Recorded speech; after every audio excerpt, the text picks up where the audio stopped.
La haine délivre. Du 1er mars 2021. Entre parenthèses, la haine des livres.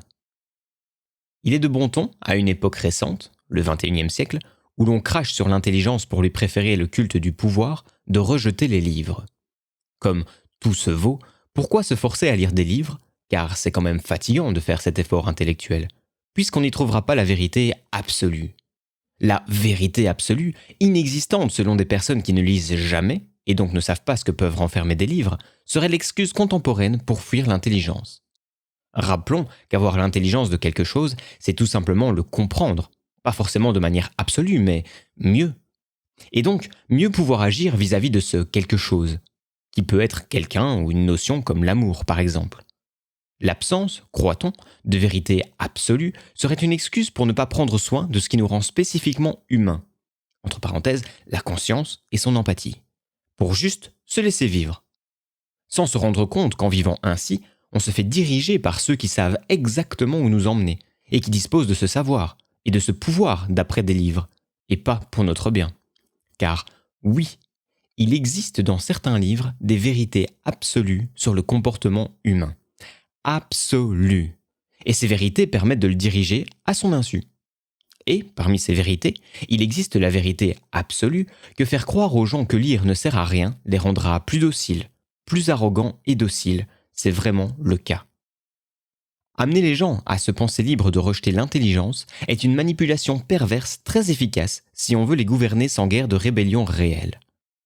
Ces vérités, on les trouve autant dans Propaganda, ouvrage d'un grand maître à penser des manipulateurs politiques et économiques, que dans les ouvrages de Le Bon et Tarde, ayant très tôt étudié la psychologie des foules, que dans de nombreux ouvrages de psychologie, sociologie, anthropologie, biologie, etc.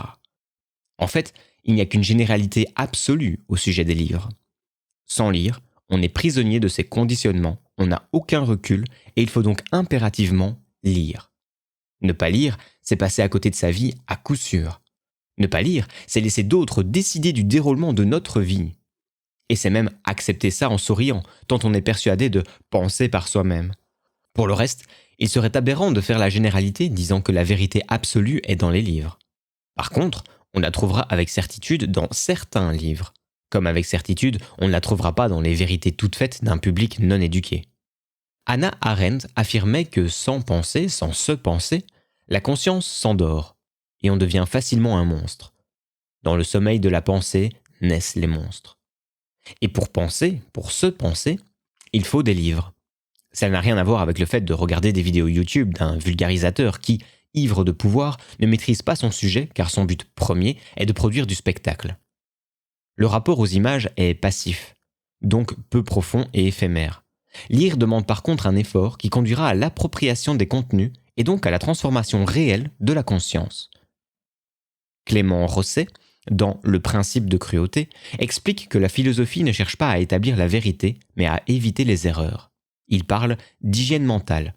Ce n'est donc pas la zététique qui réduirait nos erreurs, mais le fait de penser et encore penser sous bien des angles, afin de mieux se comprendre et comprendre les autres, le monde, dans leur globalité, ou du moins en s'en approchant.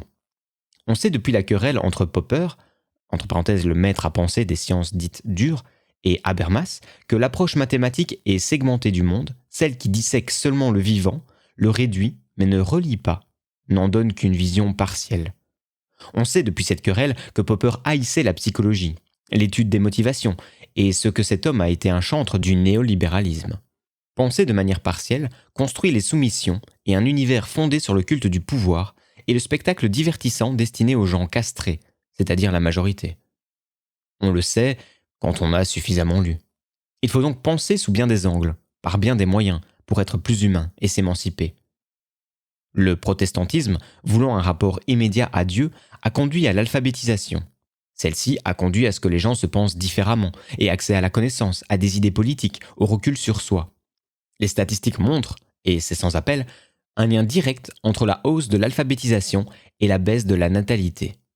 Les femmes se sont mises à se penser et à s'accorder une valeur, étant mieux éduquées et plus réfléchies. Le protestantisme est donc un tout premier féminisme et un féminisme réel, voulu par des hommes. Et par la religion.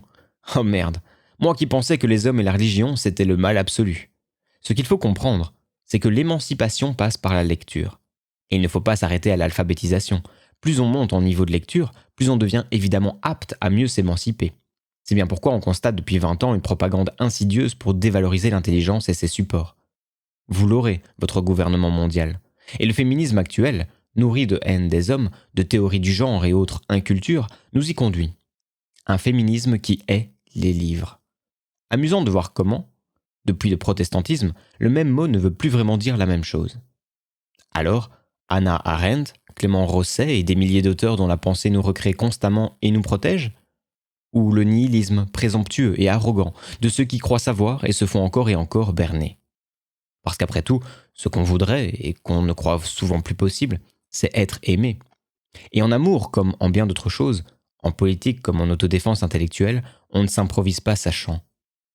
Les maisons de retraite, les mouroirs pour vieux, sont pleins de sachants, si sachants, tombés une bonne fois de leur arbre perché. Le renard est parti loin, bien loin, lui qui incitait à la pensée et la lecture. Cette leçon vaut bien un fromage, sans doute.